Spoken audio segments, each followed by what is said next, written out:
asalaamaaleykum mbokki Sénégal Akhenaton moo ñëwaatoon tey di am ak yéen waxtaan bu gàtt bu tiis bu metti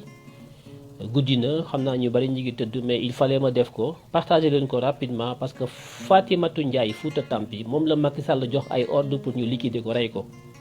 moment bi may wax ak yéen nii les forces occultes de Macky Sall jot nañu ordre pour di rey Fatimata Ndiaye bu Fouta Tampi parce que dafay déranger Macky Sall dafay déranger le régime de Macky Sall. Fatimata Ndiaye bi doon xeex ngir waa Fouta ak Fouta Tampi moom la Macky Sall joxe ay ordre na nañ ko rey moment yi may wax ak yéen nii forces occultes yi ñu ngi dugg ci fi mu dëkk pour nar ko liquider pour rey ko. Pendant ce temps Macky Sall jël na avion dem France di uti xaalis à chaque fois. buy def ay coup d'état di def ay coup di def ay complot day bàyyi bay tukki joxe ay ordre ci ginnaawam moment bi may wax ak yow ni information yu fiable laa am yu leer nañ que les forces occultes de Macky Sall actuellement à Dakar les forces sont en train de chercher xam nañ fi Fatimata Ndiaye dëkk repéré nañ ko jël joxe nañ ay instructions pour ñu jël ko liquider ko définitivement comme ça dootul waxati dañ ko bëgg a rey Macky Sall ordre yooyu la joxe. parce que woolu na ko ba tàyyi pour wax ak moom mu lànk jaar na fu nekk ak moom jéem nañ ko dig xaalis corrompre nañ ko wax nañ ko lu ne pour mu noppi mu banque parce que il semblerait que dafa xam lu bare dans le régime de Macky Sall. Il semblerait, moi j'en sais rien, mais il paraît que elle connaît les secrets de Macky Sall te Macky Sall bëggul mu wax.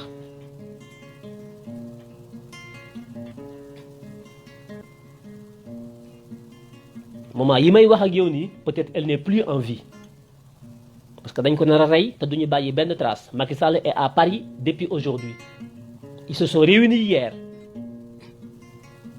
Macky Sall jox ay instructions ne bu dellusee Sénégal le 19 bu dellusee bëggul fekk Fatimata Ndiaye nekkati ci réseaux sociaux yi di wax. Président Ousmane Sonko génn na fi di wax dernière sortie ba tudd Fatimata Ndiaye waxoon na ñu ngi koy xoqatal ak di ko menacer te loolu jaaduwut déglu ngeen ko. ba ne ci biir waxam moom président Ousmane Sonko Fatimata Ndiaye nag jàmbaar la ndax xeex bi muy xeex moom président Ousmane Sonko gis na ci boppam. am na sax ñu yaakaar ne moom moo nekk ci ginnaawam te mosu ko gis la wax waaye nag su ko mënoon gis jël président Ousmane Sonko nee na su mënoon gis Fatimata Ndiaye jël mais mënu ko gis. depuis wax boobu génn ba léegi Macky Sall nelawatul def nañ le tout il paraît pour mën a toog ak Fatimata Ndiaye dig nañ ko ay milliards lu nekk pour mu noppi bàyyi xeex bi muy xeex teg ko ci suuf mu lànk ne moom day xeex pour Sénégal jëm ci kanam ñu naxanteeg moom lu ne proposé nañ ko mu bañ. léegi nag bi ñu demee ba xam ne kii dafa dëgër bopp dafa nar a yàq seen pouvoir ñu joxe ay ordre pour ñu rey ko liquider ko parce que il paraît li mu xam ci gouvernement Macky Sall su ko waxee Macky Sall du fanaan ci palais bi. fu ngeen partagé ko mu yaatu actuellement c'est une question de vie et de mort moment bi ñuy wax nii ñun ñoo ngi toog di déglu mais am na jigéenu Sénégal boo xam ne mi ngi jóg di xeex takk ndiggam Macky Sall nee nañ ko rey. billahi wallahi talaahi li ma leen di wax nii bu amul yàlla bu ma jéggi siraat moment bi may wax ak yéen nii Fatimata Ndiaye ñi ngi koy jëli ñi ngi koy force occulte Macky Sall yi joxe nañ ay ordre pour ñu jëm jël ko rey ko. moment yi may wax ak yéen nii moment bi wax ak yéen nii wóoruma ndax mi ngi dund wala dee na. Macky Sall moo joxe ordre yi démb tey mu xëy jël avion ne may ñëw Paris ne day ut ci xaalis mi ngi France mais suba dina ko saf sàpp Paris incha allah.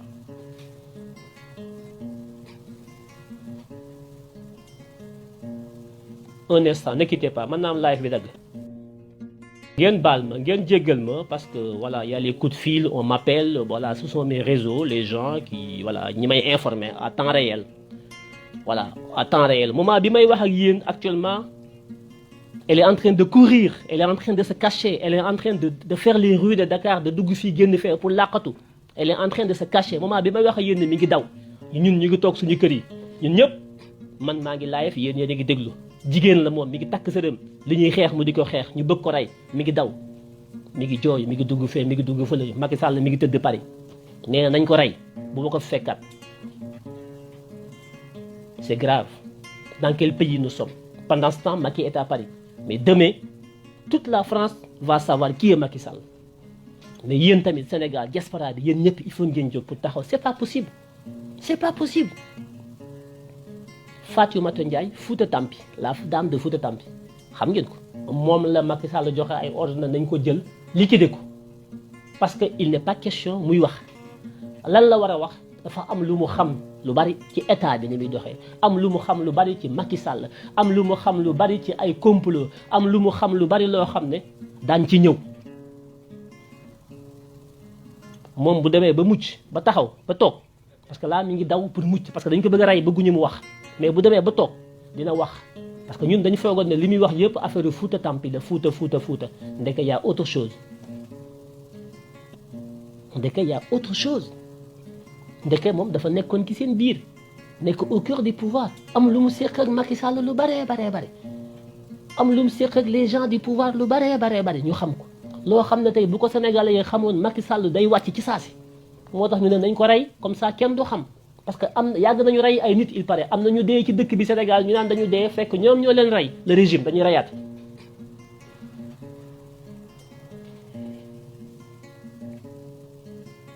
ñi ngi koy topp di ko mettre sur écoute fu mu dugg xam nañ ko lu mu def xam nañ ko xam nañ fi mu dëkk xam nañ li muy def lépp xam nañ ko ci moom ñi ngi koy surveiller guddi ak bëccëg pourquoi ñuy def lii lépp ma xamal leen ne ñi ngi préparer un deuxième complot sur Ousmane Sonko bu garaaw a garaaw complot bu mag te bii yoon Macky Sall ci boppam moom c'est lui qui tient la barre billahi wallahi taalahi ñi ngi préparer deuxième complot ci Ousmane Sonko boo xam ne bii yoon Ousmane Sonko du mucc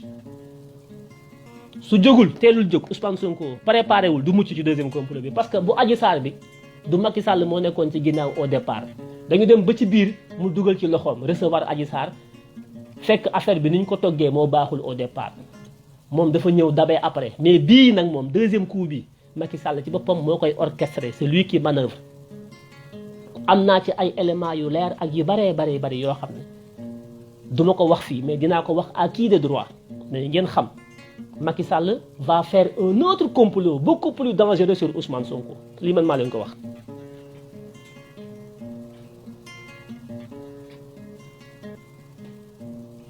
Ousmane Sonko mënatuma ko jot kenn mënu ko jot il a changé des numéros il paraît kenn xamul pour des questions de sécurité parce que moom tamit ñun dañ ko bëgg a rey. dañ ko bëgg a rey moom tamit Ousmane Sonko dañ ko bëgg a rey moo tax it mi ngi changé téléphone ñu ngi koy surveiller comme ni ñu def nii Fatimata Ndiaye ñu jàpp ne moom ak Fatimata Ndiaye ñu ngi wax parce que dégg nañu Ousmane Sonko wax taxaw ne su ma mënoon a jot Fatimata Ndiaye su ma ko mënoon a gis ko pour ñoom ñaar ñi ngi wax alors que ça peut-être c'est même pas vrai gisante wuñu léegi pour bañ Ousmane Sonko xëy na jot ci information yi Fatimata Ndiaye parce que ñoom jàpp nañ ne Fatimata Ndiaye xëy na mi ngi wax ak Ousmane Sonko parce que Ousmane Sonko taxaw na su ma ko mënoon a gis ko donc ñoom dañuy jàpp ne kon Ousmane Sonko xëy na mi ngi gis Fatimata Ndiaye te information yi Fatimata Ndiaye am bis bu ci Ousmane Sonko jotee Sénégal Macky Sall du fanaan ci palais bi amul sax sikk sàkk loolu mooy raison bi tax ñu bëgg ko rey ku Adji Sarr bi ñuy wax ni le dossier Adji Sarr Fatimata Ndiaye lépp la xam ni ngi ci loxoom. yàlla du nit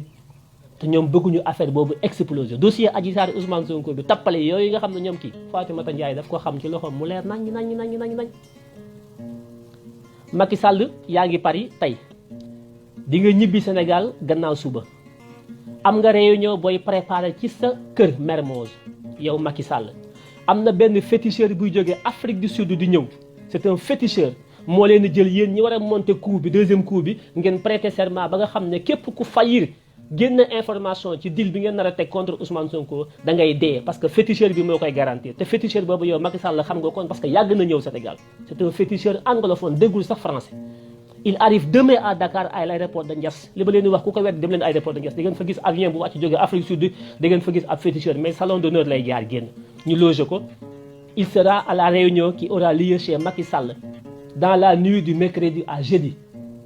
à 3h du matin au moment où les Sénégalais sont en train de dormir moment bi ngeen nelaw yéen Macky Sall mi ngi comploter pour complot ay nit ñu jox ko état jox ko budget mu war a taxaw ci suñu ay jafe-jafe suñu ndox suñu courant suñu ay autorité tubaab yi tey réew mi moment bi ngeen tëdd nelaw 3h du matin Macky Sall woo na ay ñooñam fukki nit ñu war a daje ci këram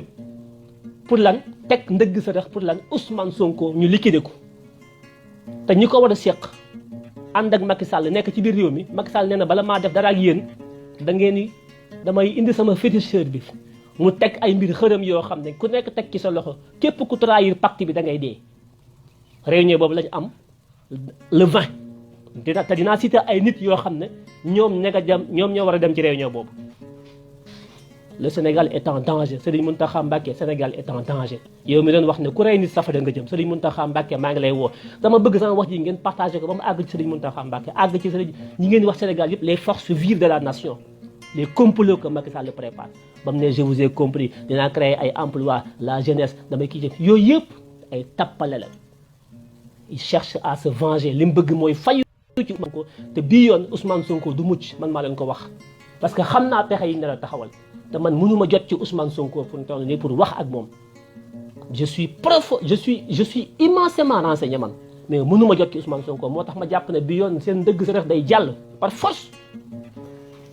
le projet est en danger parce que Ousmane Sonko s'est barricadé ba yenn information yi du mën a àgg ci moom jéem naa lu ne mënuma ko moo tax ma taal live bi di alerte l'opinion publique sénégalaise boo léegi bu kenn xawma ko woon bu kenn waxuma ko woon fii laa koy waxee tey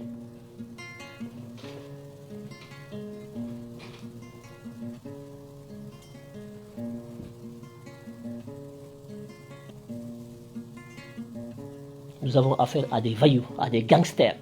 Ils sont prêts à tout. Tout. Et je vais citer des noms. Taï, du ma wax dara. Je lance l'alerte. Ñoom ñi ngi may déglu ñi ngi déglu live bi. Suñu reculé wul ci li ñuy def nii suñu ci reculé wul je vais faire la liste des personnes qui sont concernées. ñi nekk ci coup bi yëpp coup Adji Sarr bi ñi nekk ci coup bi xam naa leen coup bi ñuy waaj deuxième coup bi nga xam ne Macky Sall moo koy piloté bi yoon xam naa ñi ki nekk te dinaa citer tur yëpp sénégalais yi ngeen xam. bëgguñu deuxième vague day am par force parce que Macky Sall ci boppam moom mooy préparé beneen xeex bi guerre civile bi nar a am ci réew mi moom moo koy togg parce que loolu la xam.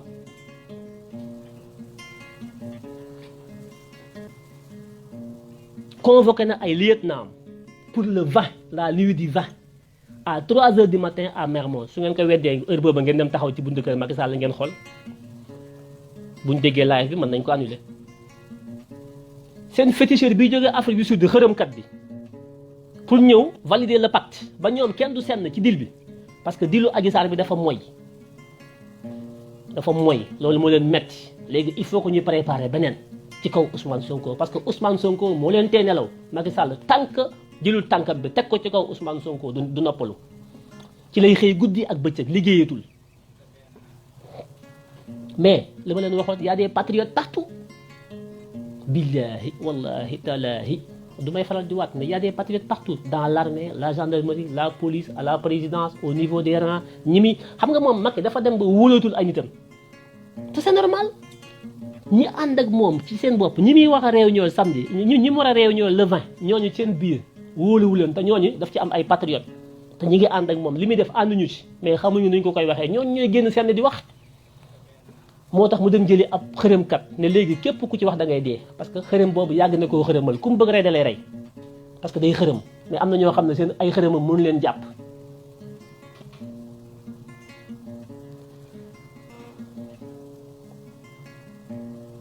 Voilà le Sénégal à chaque fois buy def coup d'état Macky Sall day génn réew mi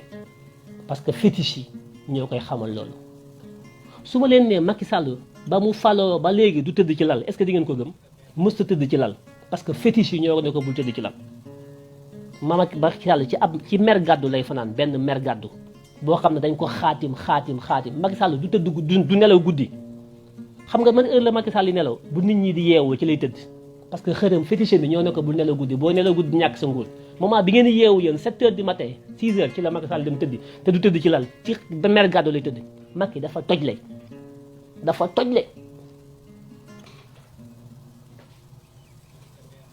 Serigne Mountakha ngi wax ji rafet na tout ça mais Serigne Mountakha Mbacké dañ lay ñaan nga yëkkatiwaat sa kàddu rey nit googu nga wax ci la Macky Sall yi dox te mi ngi rey ay nit bëgg na rey Fatimata Ndiaye Fouta Tampi bëgg na rey Ousmane Sonko ci loolu lay dox Serigne Mountakha Mbacké bëgguñu nag Mbacké ñu bàyyi ba mu weesu ba Ousmane Sonko lii dal ko wala keneen ak keneen ñu jóg di wax nañu teel a artu Macky Sall tout de suite. réunion na démb joxe ay ndigal nañ jàpp ndaw si parce que ndaw si xam na lu bari loo xam ne su ko waxoon tey réew mi tas ñu ngi koy bëgg a rey parce que coup biñ nar a monteel Ousmane Sonko moo tax il faut ñu liquider ndaw si il faut ñu rey ndaw si pour mën a deuxième coup d'état bi ñu bëgg a def Ousmane Sonko complot bi ñu bëgg a teg ci kaw Ousmane Sonko ndaw si waru koo fekk daf ciy ànd ndaw si daf ci war a ànd wala bu ci àndul ñu faagaagal ko. kon yéen sénégalais yi am yaakaar ci seen sëriñ si comme ñoom ñooy wax bu ñu waxee ñu ne eskay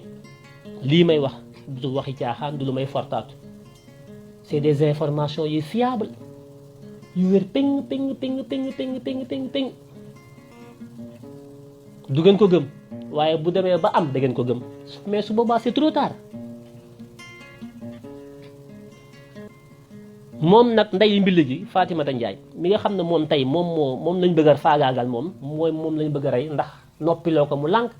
nax ko jaar ak moom fu nekk faalewu leen ndax dafa gëm li muy wax ñu ne kii kat amatuñ pexe ci moom nañ ko rey parce que bis bu waxee musibaam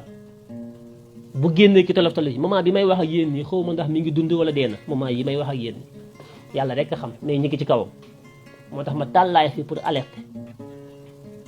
su muccee ci lii ba toog fu dal moom xëy na dana ci ñëw wax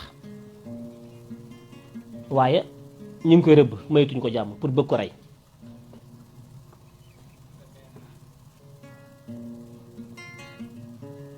pour bëgg ko rey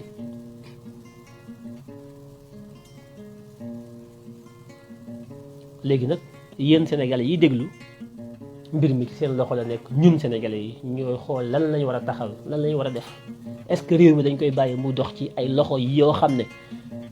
bu nit ñi nelaw ñi ngi réunion di complot lan la ñuy complot wuñu pour tabax réew mi complot wuñu pour sénégalais yi am jàmm dañuy complot pour am alal dañuy complot pour nekk ci iblis ak seytaane dañuy complot pour nu ñuy nootee askan wi dañuy complot pour mën a tëj Pape Ndiaye ci kaso bi ndax journaliste la da leen déranger dañuy complot pour mën a faagaagal Ousmane Sonko ndax moo leen tee nelaw dañuy complot pour mën a rey Fatimata Ndiaye mi nga xam ne moom it dafa xam lu bari ndax nekkoon ci seen biir ànd ak ñoom lu yàgg xam lu bare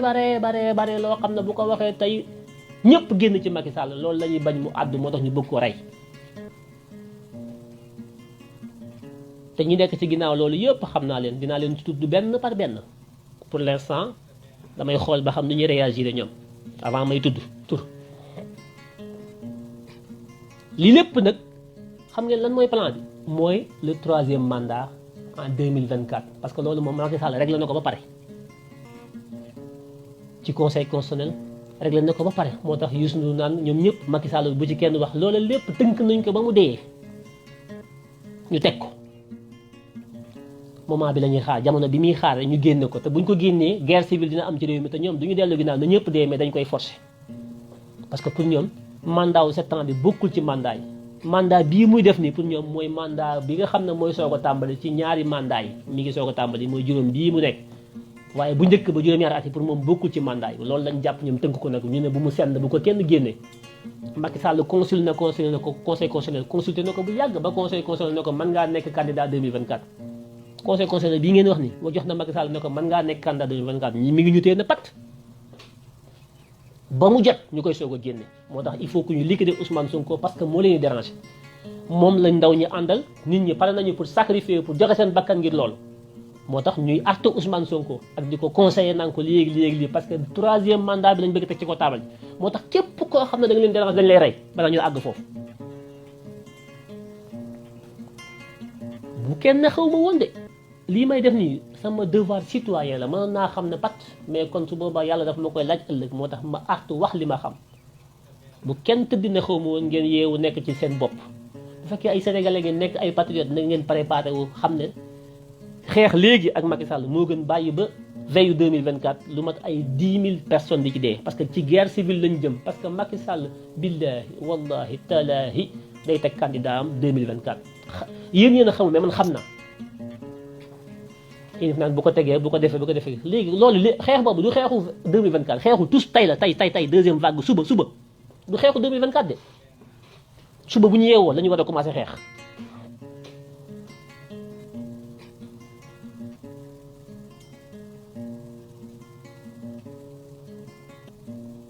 ñu ngi préparé pour faire démissionner le Moustapha Niass na wàcc ci assemblée bi su wàccul dañ koy liquider Niass ñu ngi ci ay tànkam moom tamit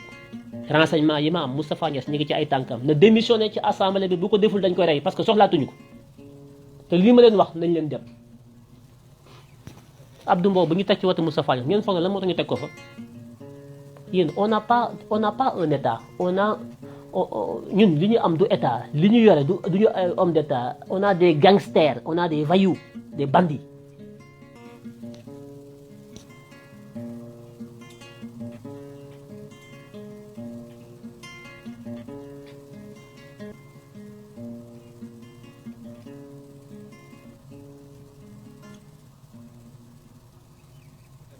Pastef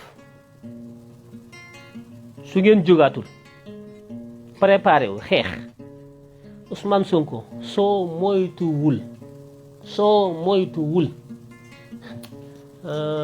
willahi Ousmane Sonko c'est dommage may wax ak yow nii en direct parce que mënuma jot ci yow te am na loo xam ne bëgguma ko wax kenn par intermédiaire c'est dommage mais Macky Sall gi sa kaw te bala laa baax parce que da nga am ndam ci moom Macky dafa am défaite ci première vague bi daf ko metti je vous ai compris boobu wallahi bu ngeen xamoon li ma xam dafay waaj parce que dañu am ay ñu ñuy renseigner ñun ci biir état bi ñoo xam ne ay patriote lañu li Macky Sall di nekk du dëgg du yoon ànduñu ci Macky Sall li muy def ni jabaram sax àndu ci jabaram Macky Sall li muy def jabaram àndu ci ay doomam àndu ci wallahi ak bu ma gisanteeg rasulullahi la yàlla bu ma gisanteeg moom su fekkee li may wax amul Macky Sall li muy def ni ci kaw Ousmane Sonko ci Marième Faye Sall daf ci opposé ay doomam opposé wu ci mais faalewu leen Macky du nit c'est un monstre du nit c'est un monstre froid ak yeneen yoo xam ne dinaa ci ñëw ci sur sa vie privée moom Macky Sall loo xam ne yéen Sénégalais da ngeen ko umpale ci lu muy nekkee yu garaaw yoo xam ne tey jii mais bu ko Serigne Mountakha Mbacké xamoon wala ñeneen mais c'est pas buñ ko xamoon tey Macky Sall du ko ñuy jox sax loxo wala ku ñuy dalal wallahi du ko baax loolu jabaram xam na ko ay doomam xam nañ ko du nit ndax lépp lan seytaane pouvoir xaalis jigéen seytaane boo leen naree yoole wala nga nar a yàq seen teraanga yooyu ak seen pouvoir yu seytaane iblis ñu rey la avancé rey leen ñëpp da ngeen di reyaate rey leen ñëpp yéen da ngeen di reyaate Sénégal di reyaate États-Unis di reyaate France ñi ngeen rey États-Unis xam nañ leen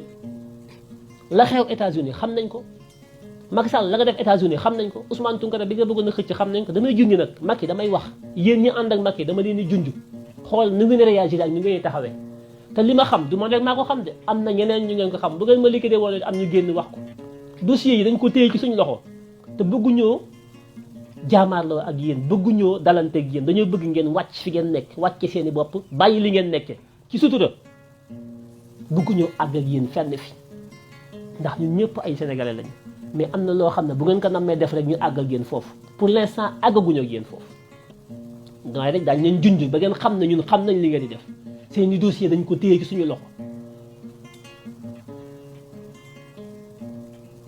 dossier Adji Sarr ñi ko monté fi mu jaar Sidi Ahmed Mbaye yan circonstance la xamante ak Adji Sarr madame Tall ba ma leen doon wax borom boutique ba fa Adji Sarr demoon mu ko daan président daf may recevoir mu naan ko lii ak laa lan moo ci rëla madame Tall ne woon naa leen mi ngi ci coup bi wallahi da nga xam ne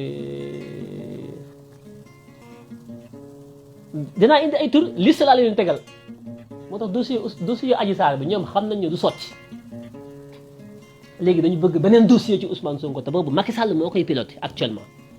te bala ñu tàmbali dossier boobu il faut que mu am pacte de diable pacte satanique bu ñuy signé boo xam ne ab féticheur xërëmkat buy jógee South Africa Afrique du Sud lay jógee suba day wàcc aéroport Ndiass à 10 suba le 18 day wàcc Dakar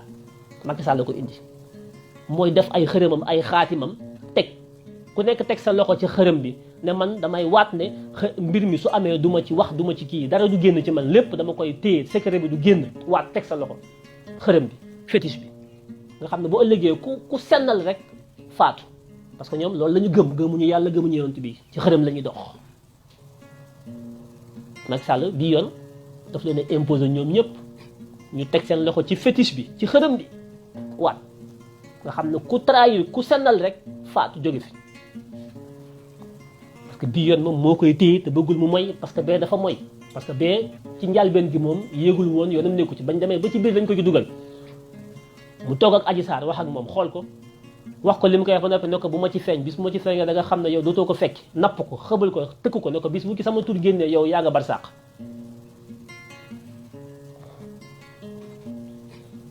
mbokki Adji Sarr yéen mbokki Adji Sarr dem leen ngeen jëli seen doom Adji Sarr ngeen génne ko fi mu nekk dem leen génn leen mobiliser ngeen dem jël seen doom Adji Sarr Adji Sarr mënul musaka macaat ba am dëgg ci Ousmane Sonko parce que dañu am ay preuve man mi wax ak yéen dama am ay preuve yoo xam ne Adji Sarr waxam yëpp ay tappale la procès la ñuy xaar te procès du am parce que ñoom bëgguñu procès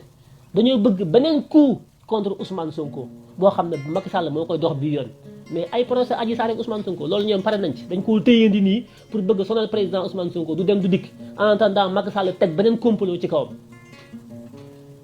te bii yoon du may de bii Macky nee na man samay nee na man kenn du ma jam ñaari yoon naa ni bii yoon Macky Sall ci boppam moo koy dox li ma ci xam ne duma ko wax fii di wax ne Fatimata Ndiaye bi nga xam ne mooy diriger mouvement Fouta Tampi moo tax ma taal live bi moment bi may wax ak yéen ñu ngi koy jëli ci këram pour man ko téye làq ko jant bi rey ko xañ ko ay mbokkam parce que am na ñu ñu fi rey ci réew mi ñoo xam ne nii lañ leen reyee dafa am lu ñu bëggoon a def ñoom ñii ñooña bañ ñu rey leen ne dañoo feebar dañoo am malaise dee bu gaaw ñu yóbbu jag-jag yi dem suuli fekk ñoom ñoo leen rey buñ ci àggee daañu wax diw mii ak diw mii ñii ñoo ko rey te lii ak lii ak lii moo tax ñu rey ko kilifa diine yi kilifa aada yi les forces vives de la nation yëkkati leen seen kàddu ngeen artu Macky Sall wala ngeen rocci Macky Sall ci nguur gi sénégalais yi daañu dee de ñu bari daañu dee te loolu Macky Sall mi ngi koy waajal yéen kilifa diine yi kilifa aada yi yéen sénégalais yi jóg leen du ngeen jóg nag de bés bu nekk da ngeen di bàyyi ba mu weesu ngeen di soog a jóg di bëtt seen i bët ak di woote wàll waaye bu ngeen jóg fa ngeen war a jógee di ñaan nag yéen ñëpp ñiy déglu live bi activiste yëpp ngeen def ci live soutenir Fatimata Ndiaye bi nga xam ne moom mooy diriger le mouvement Fouta Tampi di jigéen bu man góor taxaw di xeex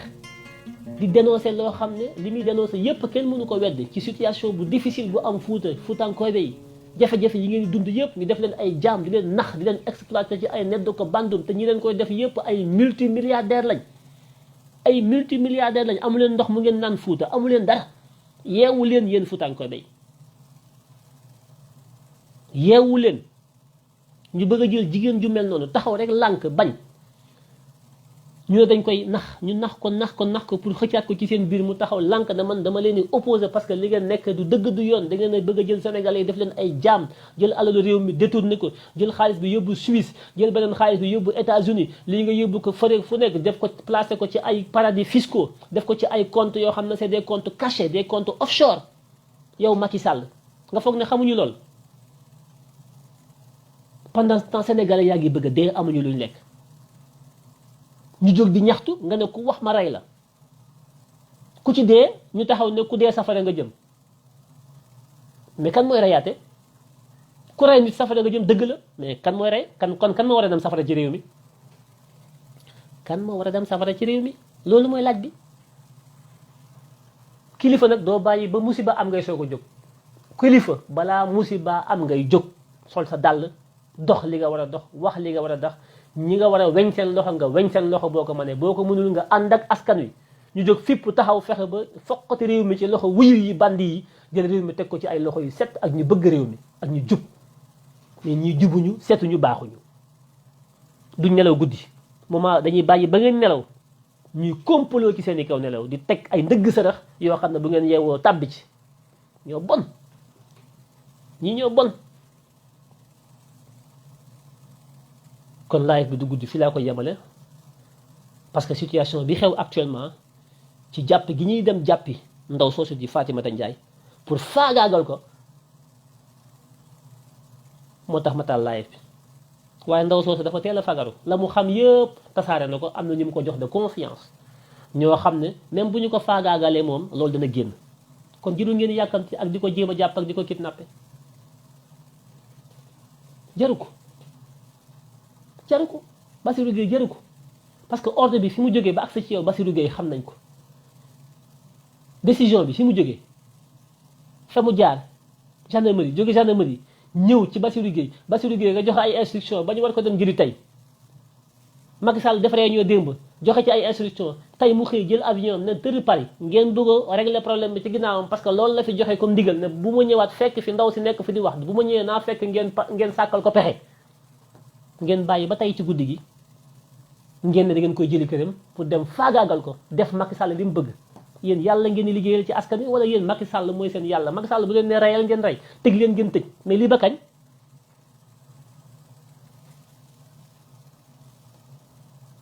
ba kañ kon lii mooy li may alerté di ñaan activiste yëpp ngeen def ci live alerté contre bi nga danger de mort bi nga xam ne ndaw soosu di Fatoumata Ndiaye Fouta Tampi ci la nekk actuellement nii live bi mënul gudd loolu rek moo taxoon ma taal ko li ki des daan ci ñëwaat ci ay yeneen i live fii ak suba incha allah évolution fii affaire bi toll ak yi ñu war a wax yëpp di ngeen ko xam mais waxuñu tamit pour ngeen xam ba noppi toog jàpp seen kër dugg seen i kuwet su fekkee dañuy wax tamit ngeen di xam te du ngeen agir c'est pas la peine ñuy wax naa toog jàpp sama njàmbur bañ a laayi fati parce que sénégalais yi da nga leen di xeexal booy live ñëpp taxaw li ngay wax ñëpp i tàcc mais boo waree dee doo gis kenn soo waree dee doo gis kenn amuñu solidarité dañu taxawu ko comme ni ñu taxawee Ousmane Tounkara ni ñu taxawee keneen ndaw si dafa soxla ñu taxawu ko tey bu ñu bàyyi ba ñu rey ko ñuy bët suñuy bët di jooy c'est trop tard te dañu taxaw ci tànku rey ko fi mu toll nii te ñi nga xam ne ñoo nekk ci ginnaaw dinaa leen cité dinaa ñëwaat ci beneen live guddi na lii rek laa waxoon dama koy wax mu alerté wu ngeen partagé ko au niveau mondial ba ñëpp xam ko la vie d'une femme au Sénégal est en danger. Elle s'appelle Fatoumata Ndiaye, elle s'oppose au régime de Macky Sall qui a donné instruction de la liquider définitivement parce qu'elle en sait trop et on ne veut pas qu'elle parle. Elle s'appelle Fatoumata Ndiaye, elle dirige un mouvement qu'on appelle Fouta Tampi.